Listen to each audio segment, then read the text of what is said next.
All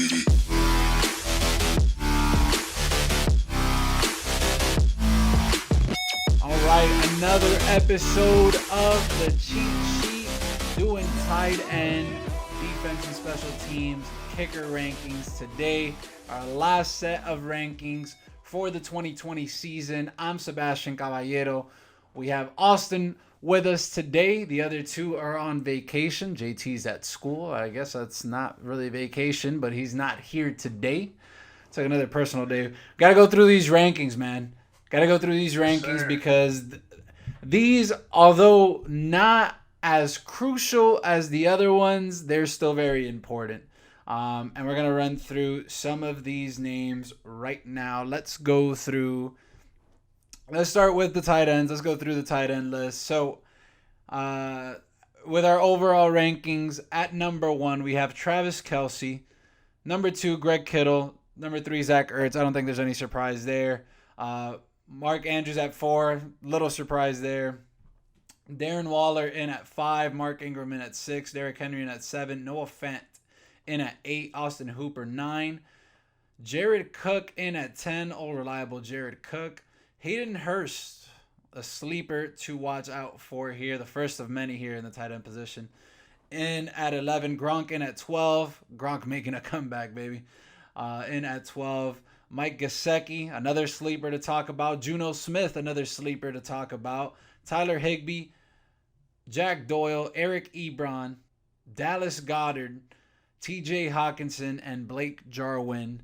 That is our top 20. The tight end position comes a little bit at a premium, at least in past years, but this year it seems to be a little bit deeper than in years past. What do you think?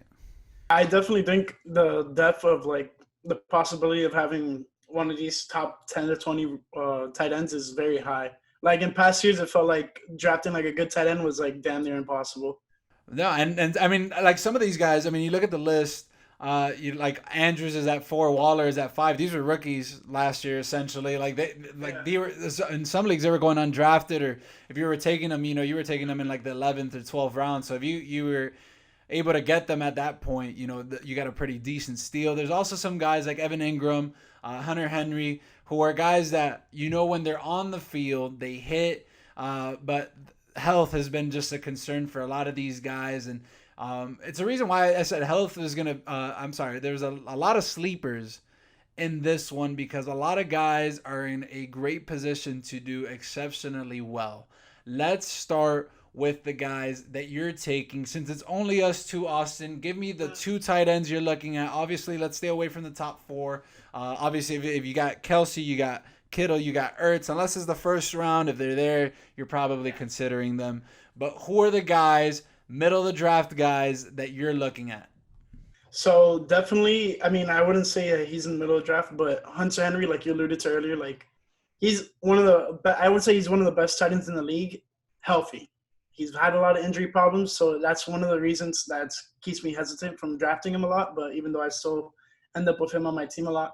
But another guy is Eric Ebron. He's one of my favorite tight ends in the game just because in the past couple of years with Indianapolis, his production is pretty amazing. And, honestly, I haven't gone wrong with picking him in the past 2 years. And now with Pittsburgh and Big Ben, he loves his tight ends, so he's going to have a great season, I think.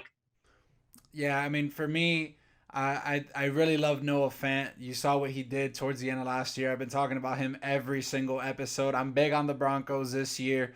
They ended their season 4-1 last year. Ended up finishing 7-9. And if you look back to some of their games, I mean, the heartbreaker that they lost against the Bears. They lost a few heartbreakers there in the middle of the season as well. And to finish 7-9, that could be a playoff team. I know they're in the same division with the Chiefs and the Chargers and the Raiders, who won't be as bad. Look out for the Broncos. Noah Fant, I expect him to have a big year. He had a pretty nice connection with lost his name here. Drew Lock. There we go.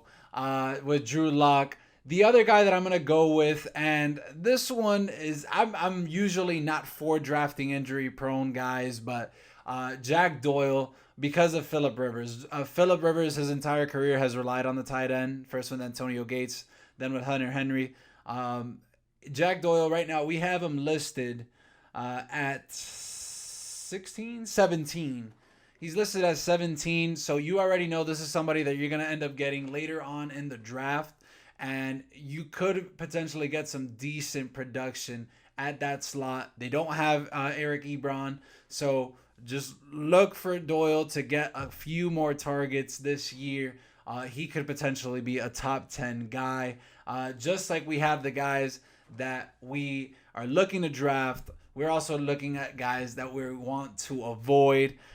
There are some guys, again, the tight end position comes at a premium, but there are guys that you may be, taking a liking to because of perhaps their name or things that they've done in the past, but they're probably going to have a down year this year. Austin, give me two guys from our top 20 that you are probably staying away from. It honestly might be Gronk is one of them for me, and it might come to a shocker, but he's been out of the league for a year. But at the same time, I do also expect him to pick up right where he left off and also have a good year, but it's too hard to tell. And then another guy who I may stay away from is Jimmy Graham. I had him at 16, but honestly, I just really want to see how he can bounce back from having kind of like a couple bad years, Seattle, Green Bay. He was the number one target in New Orleans with Drew Brees. Now let's see how he does in that Chicago offense, whether it's going to be Foles or Trubisky throwing him the ball. Yeah, so the two guys that I got, I mean, they're both on the list here, and they might be some surprising names. Number one's going to be Austin Hooper. He just signed with the Browns. Now, I know what you're saying. Like this, he was tight end number one for the longest this past season. But there's a couple of things going against him. Number one, it's a new offense. And then number two, he's going to a team that has multiple weapons. You're talking about, you have OBJ, you have Jarvis Landry, you have Nick Chubb, you have Kareem Hunt. So you have all these weapons. He's really, he might be the second to third option here. Again, if you're going to take him, he's probably going to fall in the same area in the draft. You're probably looking at taking Austin Hooper somewhere between the 8th and the 12th round. But, in terms of production, because he was up there with Kelsey and Kittle and Ertz and Andrews this past season, but I don't see him repeating that this year. The other guy that I'm staying away from, and I always push for people to stay away from him, I always get pushback on this, Evan Ingram. Reliability, injury prone. I guess the only other guy that I would say stay away from, and this one's a key one, is Eric Ebron. I'm gonna give you guys three, but I'm gonna be big on Eric Ebron. I wish Mikey was here so we could have this debate. Eric Ebron is good, and I'm not saying don't pick Eric Ebron because he's not good. I'm telling you don't pick Eric Ebron because Big Ben doesn't throw to his tight end. He didn't do it with Heath Miller. He didn't do it with Vance McDonald. He does not throw to the tight end position. So I get it. That's an extra weapon. Deontay Johnson, I'll give it to Mikey. That's the guy that you want. Do not take a tight end because Big Ben, although he might throw to him a little bit more, it's not, you're not going to get a steal with Eric Ebron. He's probably going to produce, a very average, at most 7 points a week for you. So I would stay away from Eric Ebron. There's guys that are here listed, or maybe that are not listed, that could come in as a sleeper. Who are you looking at? Usually we do guys that aren't on the list that could be a sleeper, but because of the position and the lack of actual production in the position, we are gonna go with the numbers 10 through 20, so the back end of the tight ends, guys that are gonna fall into round 10 and after. Who are you looking at? So I definitely can't leave out my guy Mike Gesicki, and I'm pretty sure you can agree with me on that one, because honestly he came to a pretty good spot last year and finally found his stride in the NFL. And then also keeping it in the division, Dawson Knox from the Buffalo Bills. I think he's pretty good, and I expect him to do pretty decent. And if I can do one more, probably T.J. Hawkinson from Detroit. He's a stud. He had a great season last year as well, coming on strong. Why are you giving the Buffalo Bills some credit? First of all, he's wearing a Cubs shirt right now, so he's already in hot water for remaining on this show. But now he's giving love to a division rival. Unbelievable. Well, I like that you named somebody that wasn't on our list. because I'm gonna name two guys that are on the list. Just because I'm extremely high on these guys. Number one is going to be Hayden Hurst, and he is replacing Austin Hooper. We talked about Austin Hooper being up there as a top 5 tight end last year. The Falcons love to throw to the tight end. This is somebody that you want to keep an eye on because he could be a pop guy. He could be a top 10 guy, even maybe a top 5 guy. That top 5 is a little bit of a stretch, but if you're looking for production, this is somebody that's definitely going to fall into the 10th, 11th round, and you could definitely get some good production from him. You talked about Mike Gesicki. The other one that I'm going to name off is Juno Smith.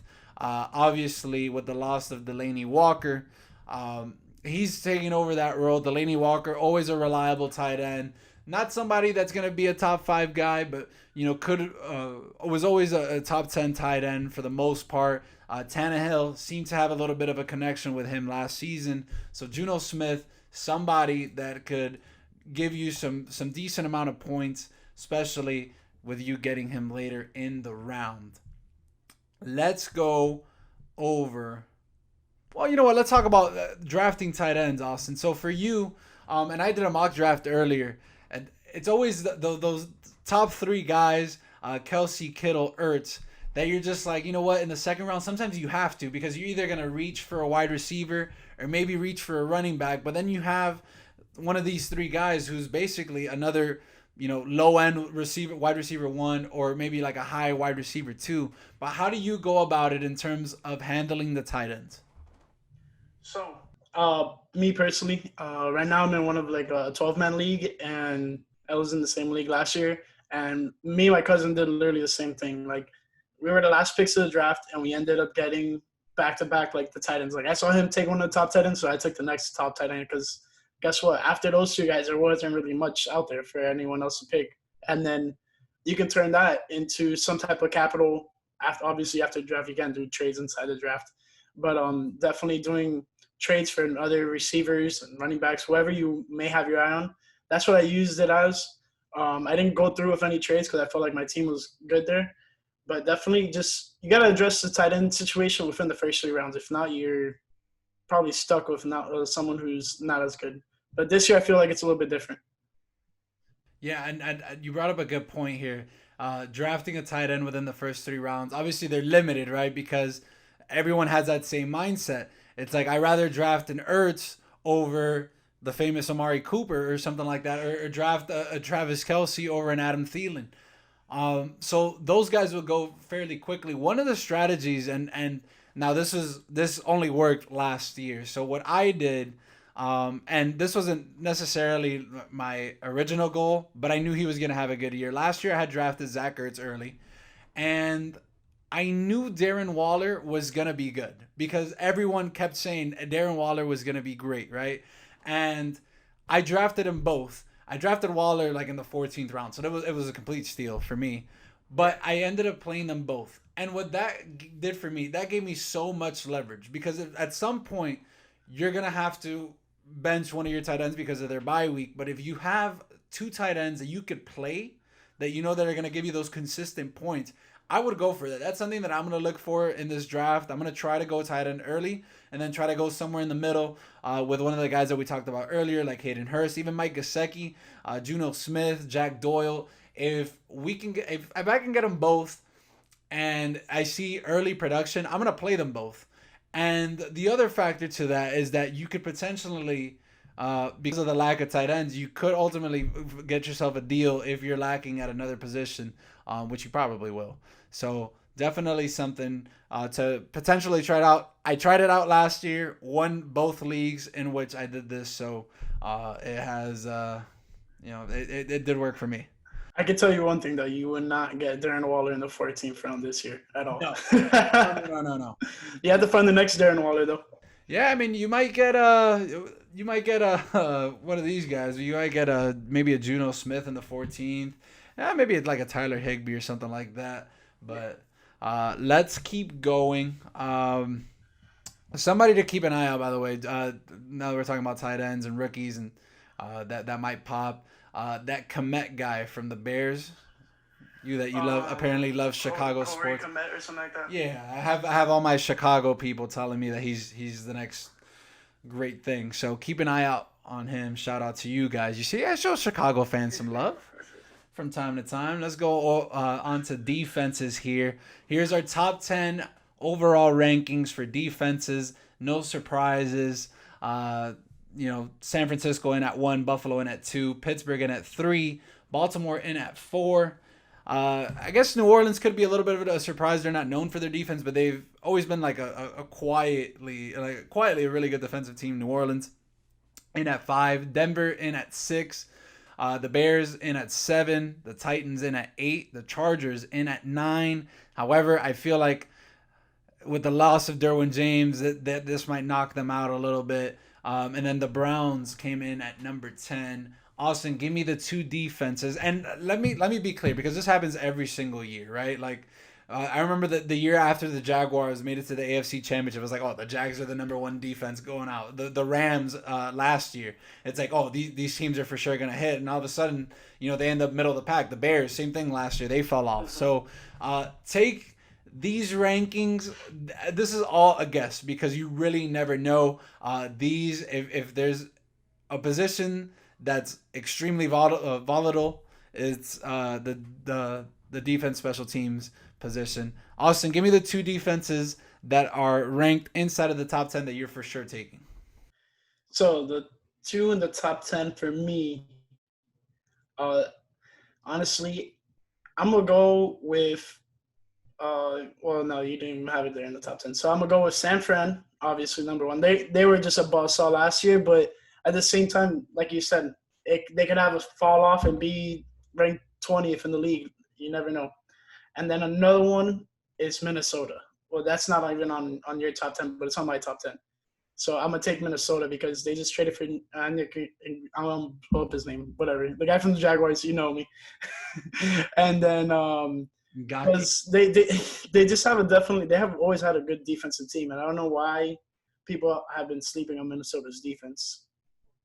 No, the Vikings defense is always good. I mean, I didn't have them on my personal top 10 just because I see them taking a step back this year. I think the NFC North is going to be a lot more competitive than people think. No, NFC North is tough. Yeah, so, but my two teams that I'm going with, number 1 is going to be the Denver Broncos. I think, again, yeah, I'm super big on them. I think I've mentioned a Bronco in every single position. Like, every single position. I'm pretty sure you have. I love the Broncos this year. Like, their offense is going to be really good. Their defense is already their strength. So I think with a little bit more balance between offense and defense, they're going to be extremely, extremely good. The only thing you have to be aware about is the Kansas City games. Obviously, that could be a pretty high scoring game, but I expect the Broncos to hold their own this year. The other one's going to be the Cleveland Browns because of their schedule. They have a very soft schedule. And the Browns just have way too much talent on that side of the ball, man. I feel like another one would be the Steelers. The only reason why I picked the Browns over the Steelers is because I don't have all the confidence in the world in the Steelers offense. I could see them potentially losing quite a bit of a number of games here this year. So I kind of stayed away from the Steelers, but the Steelers is probably another one that could pop off here. Honestly, the AFC North, if you're looking at their schedule, other than the Bengals, of course, they have a relatively easy schedule except for when they play each other. So keep an eye out for those. Austin, give me the two defenses that you will not be taking. Hate to say it, but I'm going to avoid the Bears. I'm going to avoid Chicago, and I may possibly avoid Tennessee.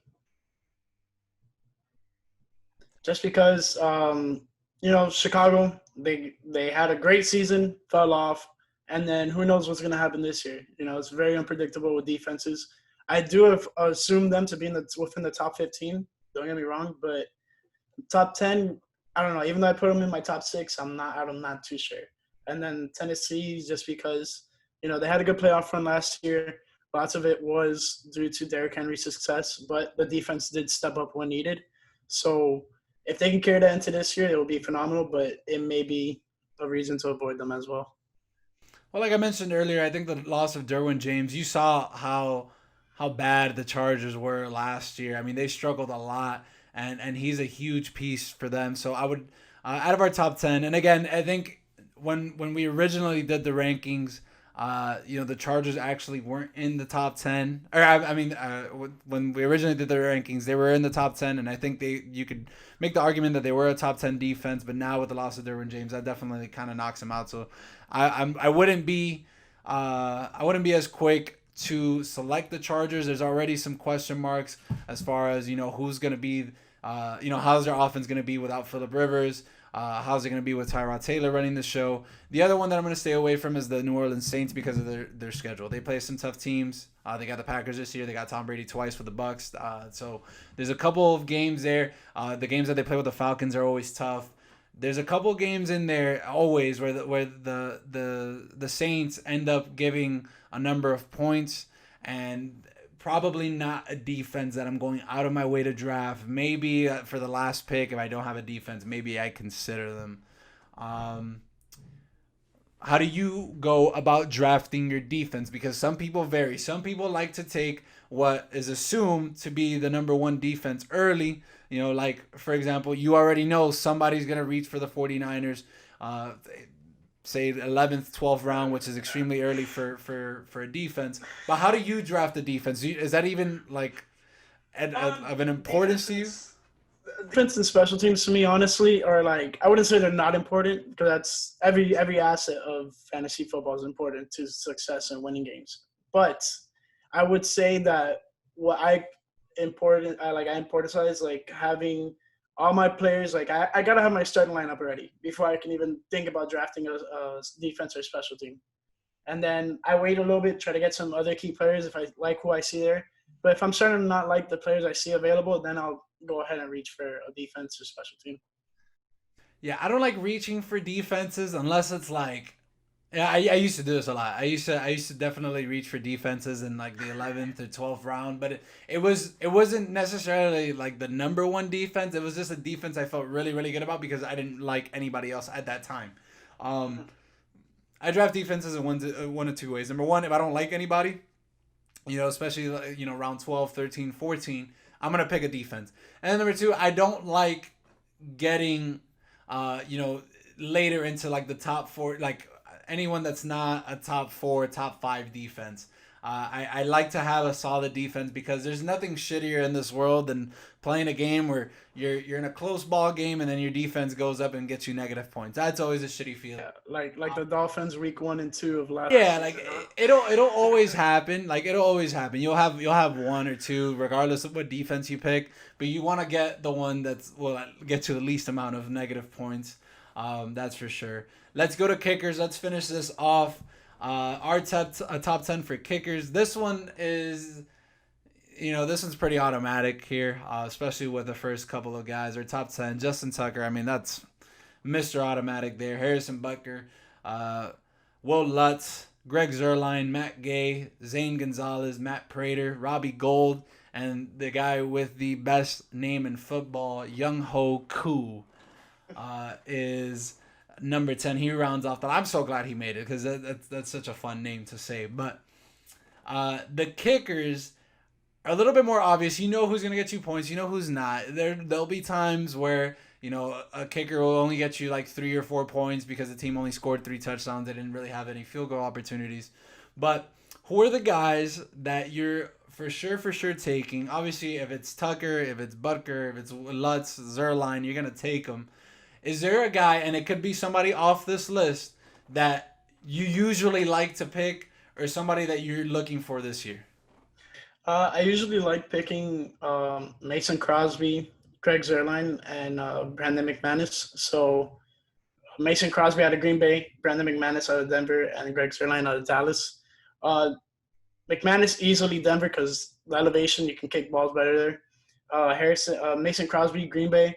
Some of their drives stall out. They're going to more than likely kick some field goals here and there. So he's going to get you a couple points. And then last one I said was Greg Zuerlein. And I feel like Dallas is going to be one of those teams that's going to be successful offensively, but not enough to consistently just get in the end zone every time. So they're going to be kicking a lot of field goals.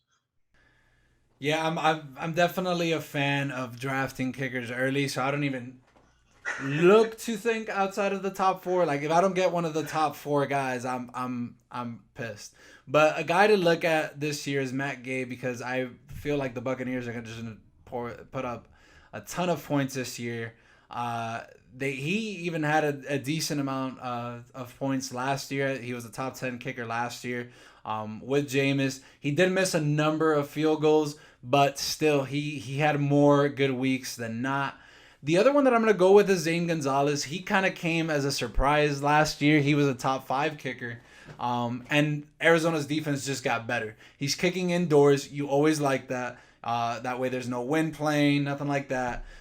So Zane Gonzalez, look for him to put up a decent amount of points with the Arizona Cardinals. Who's a guy that you, and we'll only do one here because there's plenty of guys that you want to kind of stay away from here. Who's a guy that you're staying away from kicking wise? In years past, I would have probably said the guy we have at 10, Young Hoku, because he got an awful start to the beginning of his career. But right now, I may say Michael Bagley, the guy from the Chargers, young graduate. Um, he had a little bit, injury problems last year. Hopefully, he can avoid that. He sat out a couple of games, which definitely cost Chargers some games because they didn't have their best kicker out there to kick. But he also did miss some big kicks too last year, so hopefully he can not do that. Yeah, there's a couple here. There's definitely a couple. I mean, for me, somebody that I've always relied on, but after last year, definitely crossed them off my list is Dan Bailey. Dan Bailey was uh, top 10 kicker for sure when he was with Dallas. Struggled a lot. Struggled a lot with Minnesota, at least scoring points, not necessarily making kicks, but just scoring points. They didn't kick a lot of field goals in Minnesota. Somebody that I'm definitely staying away from. But that is a name, very popular name, that gets picked up a lot. What's one kicker, if you have one, that is a sleeper? I believe I saw your list, and you had him inside of your top three. Talk about him. Well, I had Jason Myers at 2 for Seattle, and it's same thing. Like I said, like Seattle's really good. Like they have Russell Wilson, one of the best quarterbacks in the league, so they're definitely gonna get the ball down the field. Whether or not they're gonna score touchdowns, they're definitely gonna be within range for field goals. And then another guy I want to say the sleeper is Jason Sanders because that's just my guy from Miami. Well, that was my sleeper. uh, with with the Dolphins, and not necessarily because they're gonna put up a lot of points. It's just I don't know how often they're gonna get into the end zone, so he might have a number of field goal opportunities for him this year. Another guy that seems to always get points, and I don't know how good their offense is gonna be either. Is the Texans kicker Kaimi Fairbairn? Always a solid kicker. Like he's always top 10. He's the guy. He's like the T.Y. Hilton of kickers though, because he'll get you 4 and then the next week he'll get you like 17 out of nowhere, right? But if you're looking for somebody, that it's your last pick. You're looking for somebody that could get you some decent points. That's not somebody that will usually go off real quick. That's might be somebody that could even go undrafted. So somebody definitely to look at. How much do you value the kicking position? The kicker, I mean, he's like usually my last to like like within the last 3 picks. That's when I'm definitely picking my kicker. But like, I mean, if Justin Tucker is available in round maybe 13, I might take him just because I know he's gonna get me points. I know he's gonna get me field goals. I know he's gonna get me extra points. So it's definitely just who's available, and that's like the when you get later in the rounds, that's what you gotta do. You gotta analyze who's available because, like we said, these defenses and special teams and kickers are gonna be valuable if you get them at the right price. You can't just reach for them, like 7th round taking Justin Tucker. That's insane. No, I mean I the earliest I've taken a kicker was like the 9th round. This was when Gostowski was just as automatic as it came, and like people gave me shit for it, but that was the one year where he was like putting up double digit points every single day. So he looked like a wide receiver too, basically. And if you can kind of get that, I mean, you're talking about 8th, 9th round, 10th round. Like, what value are you getting at that? Like I lucked out on that. But again, Yeah. I'm somebody that I like to take the kicker early. I would never take one that early again, but definitely, like you said, 13th round. I'm looking to get one of those top four guys. I'm waiting for somebody to either draft a kicker or I'm waiting for the 13th round. Here's a very important question that I want to ask. This is kind of like a lineup strategy because the kicker sometimes seems to be in the way when they have their bye weeks. Okay, this is important.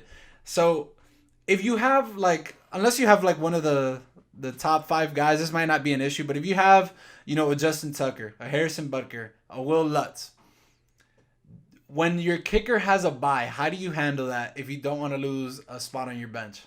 So let's say I do not have one of the top five kickers in the league. I'll drop him and pick up another one who I think is going to have a great day. That's literally what I do. I do the same thing with defense and special teams. If I don't have one of the best defenses in the league, I will literally drop him, pick up whoever is playing like the Dolphins that year, and like freaking put them in. Especially the years that Dolphins were just doing horrendous, you know? Yeah. So I mean, for me, I this is another strategy that I learned a couple years ago. So what I do, especially I've had Zerline the last couple of years, or I would have Butker. I haven't had Justin Tucker in a while, but what I do is I'll bench him or I'll keep him on my lineup. So whatever, I'll just leave him there. If by Monday night I still don't have the lead, or if like I need those extra points, then I'll consider dropping him because obviously at that point you need the win, right? Like if it's close, like let's say for example, the other person is done on Sunday night and you're down five, like, and all you have is your kicker left. I'm gonna pick up whatever kicker if they're available on Monday night and play them, right? So that's kind of like my strategy. And if both kickers on Monday night are taken, then I'll take Sunday night. Things like that. Like if the game's way out of hand, or if I know that I got it, or if I'm losing, then there's no point. Like just take the L. There's no point of drafting him. Like I'm not losing out on anything. So that's a little bit of a strategy, and this is important to know because this will happen also with the defenses too. Like sometimes you'll have the number one defense, whether that be the Ravens or the Niners or whoever, the Bills. You're gonna have a really good defense, and you're like, fuck, I don't want to drop them because then I lose them. And sometimes it's just better just to kind of hang off on them. Now, if you have the kicker and the defense off on the same week, sucks to be that. That's a tough decision to make. But Don't do that. Make sure that does not happen. That's horrible. that's brutal, man. You gotta sacrifice two bench slots for that. Uh-uh. Any final thoughts? When it comes to the defense and special teams and kickers, just make sure you value where you're selecting them. You just don't want to overreach them and then like regret your decision. Like, oh, I could have gotten, the Darren Wallers of the world and just all these breakout stars that you couldn't have predicted, and you had the chance to pick them instead of taking that defense or special teams or kicker. Well, my only final thoughts is that our Tool Bags League is drafting on Sunday night. We are planning to go live. How that's gonna go, I don't know.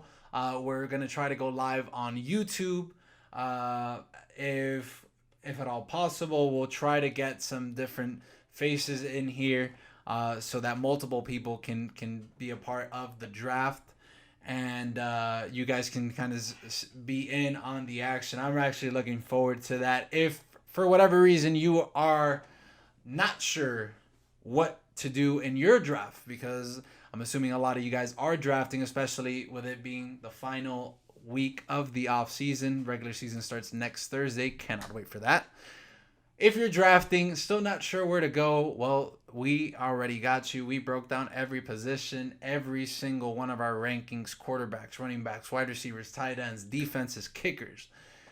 Go ahead, watch the previous episodes, get caught up on everything that you need. And again, if you have any questions, want any of our opinions on your draft, hit us up, send us a DM at the Tool Bags Up Instagram, Twitter account, wherever. You can hit us directly on our personal pages. Go ahead and do that. This is it. This is it. This is my Christmas, man. This is my favorite time of the year. I'm so excited to get started. That's for damn sure. Man, I can't wait for Sunday. I just can't. I can't wait for you to pick Amari Cooper and T.Y. I'm gonna Hilton end on up doing. Sunday. Did you see the video I posted today? Yeah. Yeah, I did a mock draft today, and Dude, he always falls to me. I had T.Y. Hilton. I was picking in the 5th round. And like T.Y. Hilton just fell there. I'm like, well, fuck. I mean, he's not bad. Like he would end up being my flex at that point. I had picked 2 wide receivers ahead of him, but then I saw Cam Akers there. I was like, you know what? Let me take Cam Akers. Let me not do T.Y. But it was super funny. I posted a video about it if you want a good laugh. That was funny. Anyways, that's all for this one, Austin. I'll see you on Sunday. Definitely. See you Sunday. Good luck drafting. Yep. Super cool episode right there. Great job by Austin stepping in, taking over for the other 2 guys. Great job. Missed the other 2 guys. I know Mikey kind of wanted to get in on this one. He always does. JT, I know he was at school. That's all right. They'll be back next week for our week 1 rankings. Again, we're doing a live draft on Sunday.